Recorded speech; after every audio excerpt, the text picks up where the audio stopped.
So please welcome to talk all about that, Christine Steele. So, yeah, I'm glad to be back here tonight, and, you know, I wouldn't have asked to come, but since Mike said, would you like to come and present, I thought I'd do some shameless self-promoting of my film. So I've come here tonight. I'm going to show you a little tiny piece, just the opening of the film for a few minutes, and then I have a presentation for you on just sort of a generic sort of overall workflow and a view of kind of how we got started into it. And this project is called Take Me Home, Huey, and we edit it with Adobe's Creative Cloud suite of tools. So I'm just going to start hitting play and letting you guys see just a little bit of the film so you have an idea of what I'm sharing about before I launch into my presentation.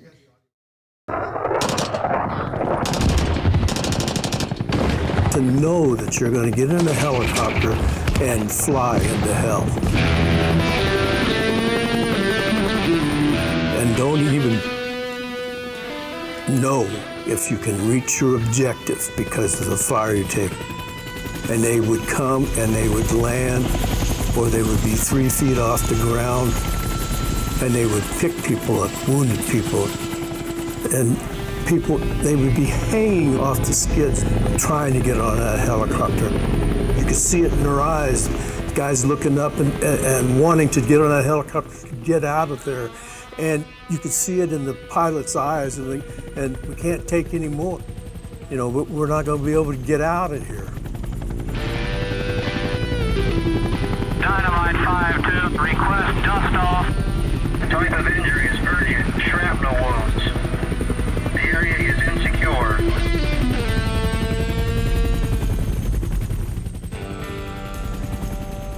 Huey took everybody everywhere. It brought them beans, bullets, their mail. This was their lifeline. It was the lifeblood of the war. Pilots were so skilled. They went out into the jungle, picked up the wounded, picked up the dead, picked up body parts and all kinds of really awful things. The infantry troops on the ground and the crews that flew were really just one team. We needed them and they needed us. The Hueys, everything. Made a difference in my life. Several occasions saved my life.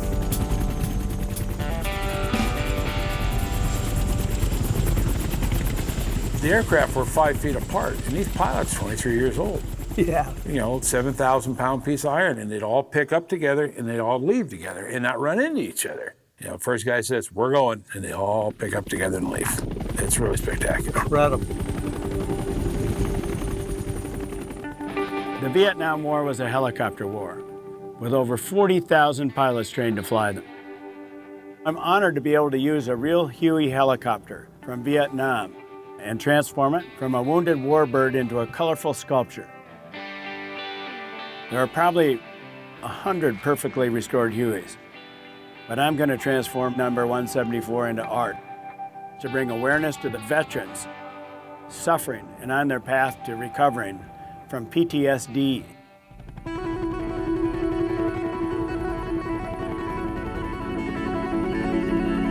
Even now, we think about back then, because we were young. I was 17. I was drafted, you know, I was 19 years old. My wife was 6 months pregnant.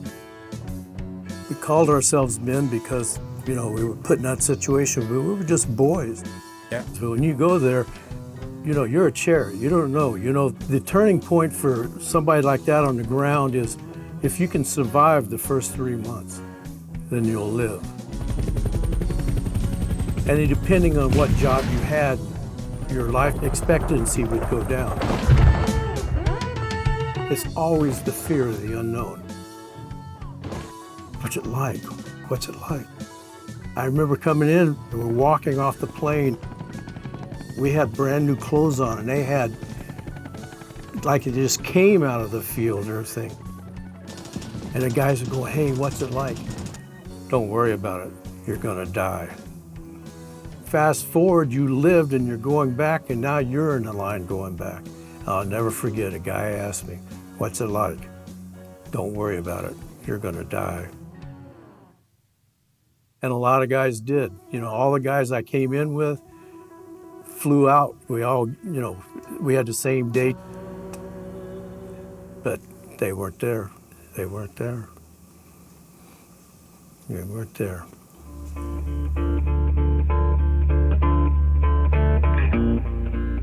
Every 65 minutes, we lose another U.S. war veteran to suicide. Many are broken and cannot heal from the effects of post-traumatic stress.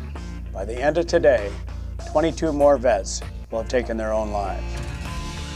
I believe we can do more to help our veterans heal and recover.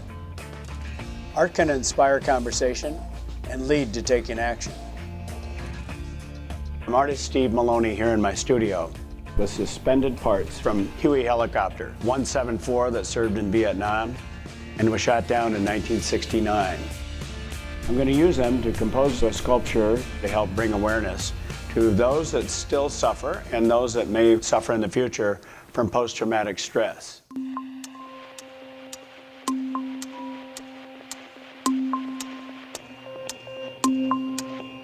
My name is Dave Barron. I am one of the original founders and CEO of Light Horse Legacy.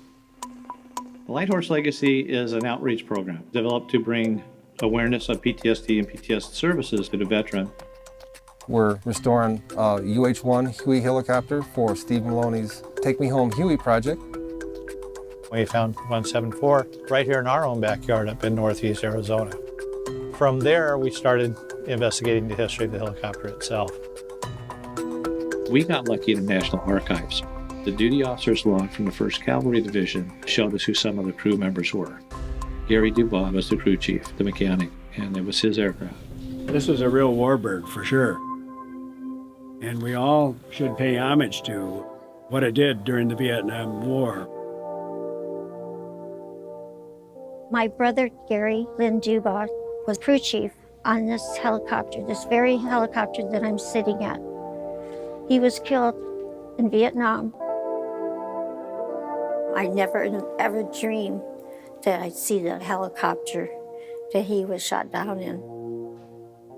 I was so surprised when Dave Barron called me and asked me if I wanted to see the helicopter that my brother was killed on.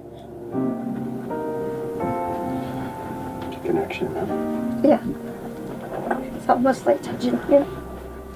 He was killed when the helicopter rotor blades came down when he was shot down, and he was the first one out of the helicopter, this helicopter. They were out picking up people who had been wounded. He gave his life so that others could live. So that's just the opening. That's just, I compressed that for the web, so it wasn't my high-res version. The DCP looks a lot better, thanks to Jason. So we just, I say we because I did not make this film by myself, and I just was going to step through and share with you a little bit about the project. So the background and project description is just that this Bell Huey helicopter served in Vietnam and was shot down in 1969, as you heard in the opening of the film.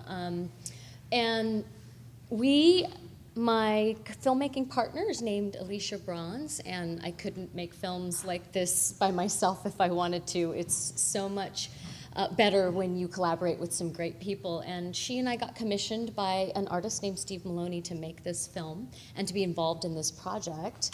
And this is Steve Maloney, so he's the artist who decided he wanted to take this Bell Huey helicopter as the iconic symbol of the Vietnam War and take this beat up, shot up warbird and transform it into not only a restored helicopter again, but a sculpture, a beautiful, colorful work of art. And so for 2.5 years, we followed his transformation, the restoration and the transformation process, but we also followed the lives of some of the veterans who served with the Hueys as they began to seek help and treatment for post-traumatic stress, which is something most of them hadn't done in the last 47 years.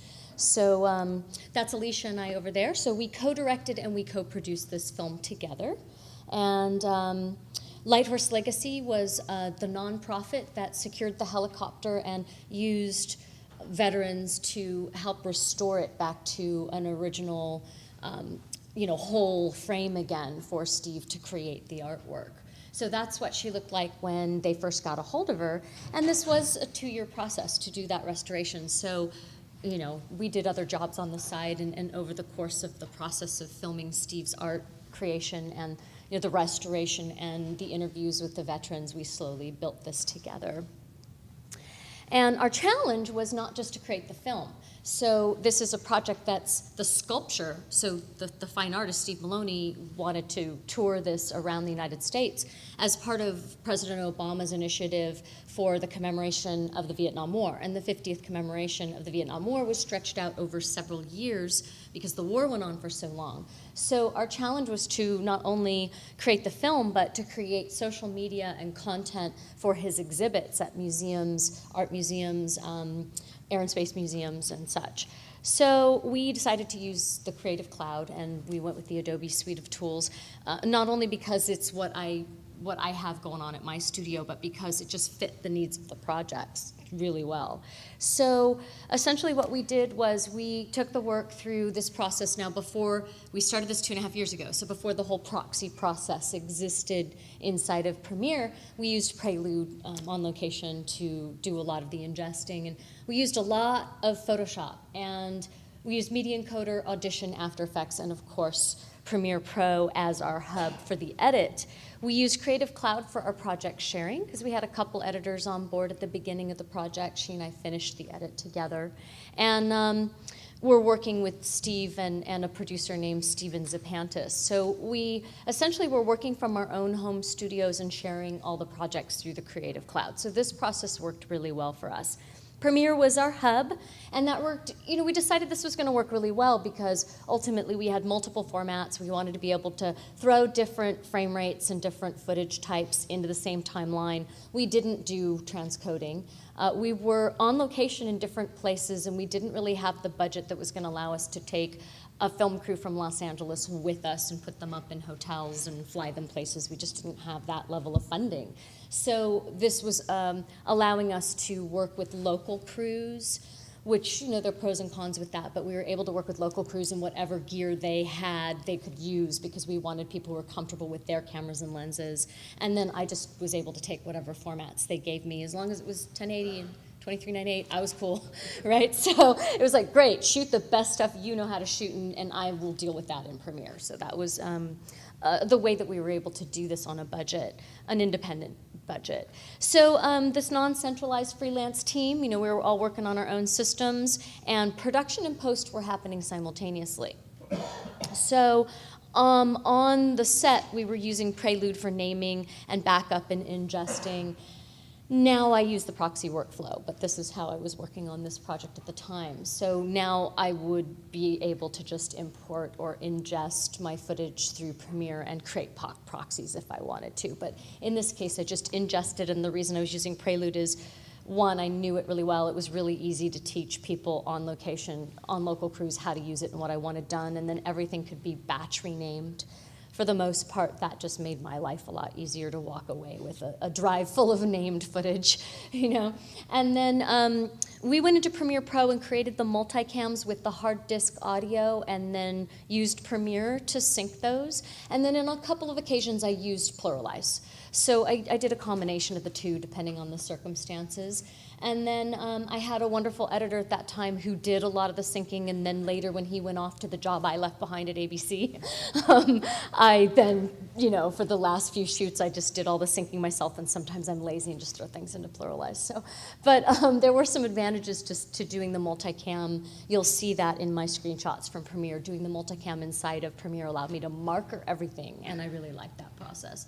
So then I'd upload the master project into the cloud, and then I would be able to share that to my co-director, or later we hired another editor to help out, and that was it was really making things easy. Obviously, we didn't use the cloud for transfer of footage unless it was simply something we had generated, like if I generated an audition audio file, or I had grabbed some music or royalty-free footage, I could pass that via the cloud. But we actually had the G-RAID drives, the 16 terabyte G-RAIDs, and we had 3 of them. And so we were literally working with mirrored drives at different locations. So just pass the project to the cloud, you download the project, and you can just link it. So that was a system that worked really well because it was affordable, and there were only 4 of us that needed to take a look at stuff at any given time. So that process worked really well for us.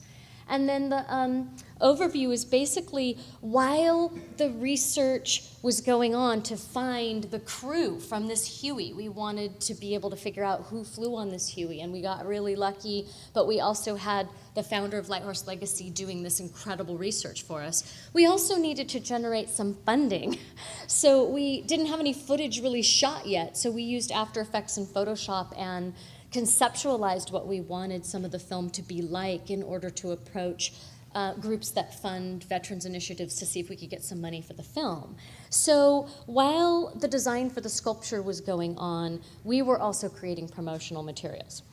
And we started with some concept art with Steve Maloney's assistant, and she did some drawings for us. And originally I thought, well, I had spent a lot of years at Pixar animating storyboards, so I was like, oh, I'm just going to take these and animate these, and we'll be able to create this whole story. Well, that takes a lot of time and a lot of drawings. So ultimately, that concept art was great to start with, but it was too slow going for our needs. So then we decided to take some of the archival footage, and this is just a shot that we grabbed off of the internet. And I'm literally showing you the one. Later, we purchased this footage from the National Archives and got a film transfer of it. But this was the original, which was just downloaded from the web, right? And it is public domain. We made sure of that. And then used After Effects to take some of the Photoshop concept drawings and animate them on the archival footage to kind of give some people the idea of what Steve was going to do to this helicopter. So this initially was what went to some of the meetings and tried to show people that he was going to create this colorful sculpture. So basically we were using that Creative Cloud suite of applications to even just get going. So Photoshop and After Effects was really where we started before we even had anything to edit. And then we would continue to update those projects to the cloud and share those. Okay, so then we started taking some of the conceptualized drawings, and Steve needed to create a sculpture. So ultimately, these were digital. He would do the paintings, and then Lauren would create digital representations of his paintings or digitize his paintings and create some versions inside of Photoshop that could be mapped onto a large print press that prints car wraps, auto wraps. So ultimately, this had to go onto big 3M sticker paper to wrap the Huey and create the art. It turned out to look really amazing, but initially we were just taking a look at his drawings and mapping them out. And then we were also using Photoshop way before we were using, as I mentioned, before we were really editing. We hadn't done all the interviews. When we first started, I started using Photoshop to design the idea for the lower third tags, and we wanted to use dog tags. So this was just, as you understand by seeing this, this was just a big benefit to have all these programs that tied in together. Because I can just drop the things I was creating in Photoshop or that Steve was creating in Photoshop with Lauren's help. We used a lot of the close-up artwork from his Photoshop files. So to be able to just drop that right into my timeline was just a huge advantage to go with the Creative Cloud suite of tools. So in addition to that, content needed to be created for the website, for social media, Facebook site, and for the museum exhibit, so that you could text the word Huey to this number on your cell phone, and then Guide by Cell will take you through additional content and information, learning guides, audio, visuals, while you're actually viewing the Huey. So there were many aspects to this that just made the Creative Cloud suite of tools really important to use. Because the web designers were already creating the Guide by Cell stuff, and it just made passing of the content super easy. And we all have the subscription to Creative Cloud, so that meant anything that was dropped on the Creative Cloud in the folder was active as a project, as opposed to just a file. So that was really vital to the collaboration. So then just in terms of filmmaking, you can see that as we went along, Alicia's great on location, and she was really good about reminding people what colors of shirts to wear and just the way we were doing placement.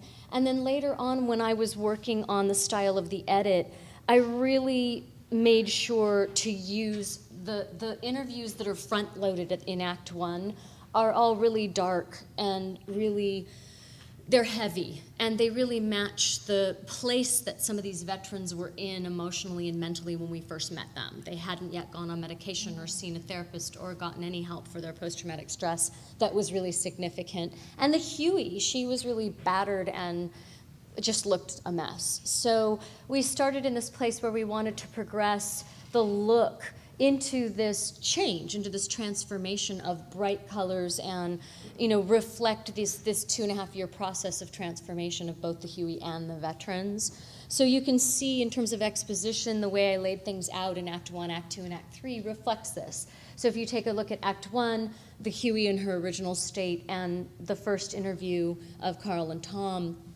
and you'll see the heaviness and the dark colors. And then as we move into Act 2, we bring in more colors. And then as you move into Act 3, our same characters now have gone through 2.5 years of different types of treatment, but more importantly, involvement with this project. And the point of this project was to help these veterans meet one another, connect, and talk so that they could actually begin telling their stories, which they hadn't shared. Some of them, we met their wives during these interviews. Some of their wives had never even heard these stories. It was just really amazing to see them over the process change and grow in 2.5 years. So you see, as we worked through the exposition, we sort of planned out the look for the film to match that theme of transformation. And then in premiere, I want to borrow your laser pointer. Misha's laser pointer. So, can I borrow your cat toy, Misha? I would never torture my cat, so. Oh, wait, let's see if I can even figure the bottom one, all right. Oh, yeah, we love this, because they told me to stay in the light for the filming, right? I normally I'm a walker when I talk. Yeah, he has to keep me in one space. Like, I'm like, oh, I usually like to walk around. But, what you'll see here is that, you can take a look at some of my bins, and I did not clean this up for this screenshot. It was a little embarrassing at first, but in the end, I'd rather show you the way it really worked. But on the other hand, compared to a lot of people, I'm pretty organized.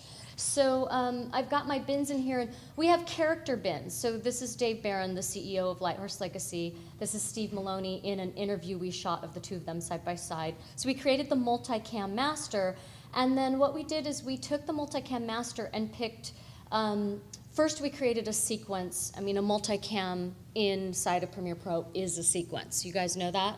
So those of you who haven't used Premiere might not. So the multicam clips are a sequence. But we would create a master multicam sequence with all of the pertinent information. In other words, we sliced out us going, could you move a little to the left? And can we push in a little on that? That's all chopped out of there. But basically, this is the entire interview between them or for each individual character. And then we used markers. So you notice that we markered up. Green would be just in general what's being said. It's not a full transcript, but it would give the gist of what was being said. White were the areas where we felt it was important, significant information.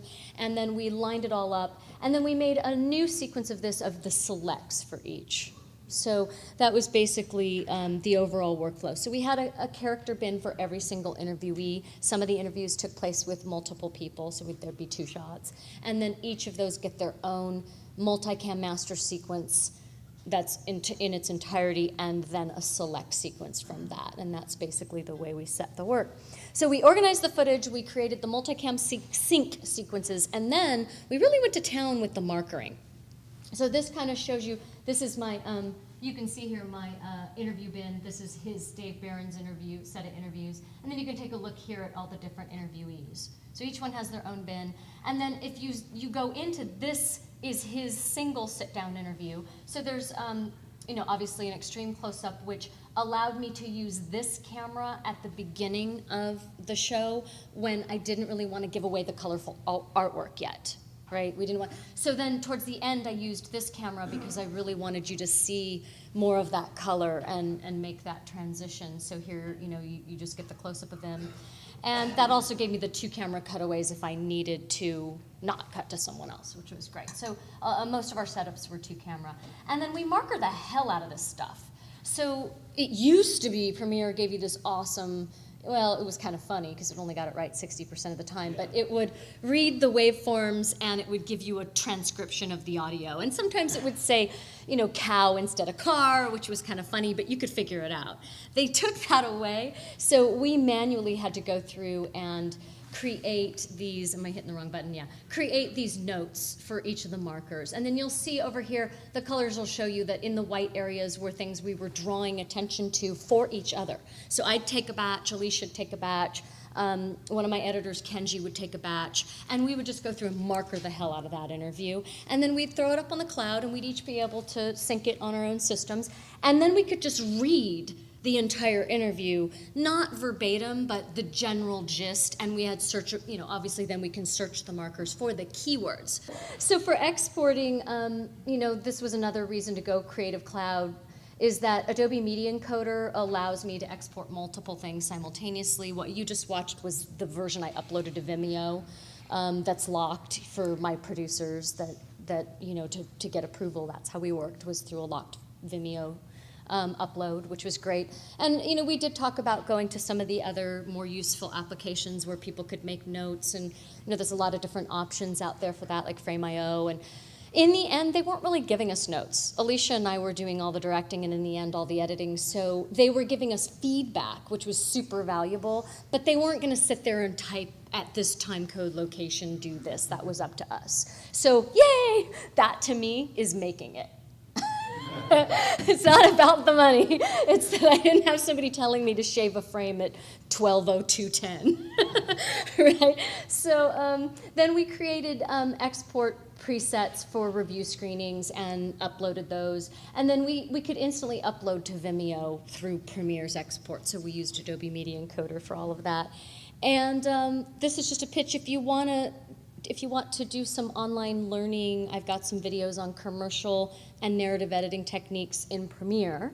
Both of them are about 3 hours long on lynda.com, or LinkedIn Learning, which is now merged because, well, now it's Microsoft. Yeah, LinkedIn bought Lynda, but then Microsoft bought LinkedIn. Anyway, either lynda.com or LinkedIn Learning has some of my training, and you can reach me if you're interested at Christine@steelpics.com, but you can email me through steelpictures.com, my website, if you guys want to meet with me and chat a little on the break. But that's a great way to get in touch with me. So I hope you enjoy it, and I hope you see my film. Christine Steele.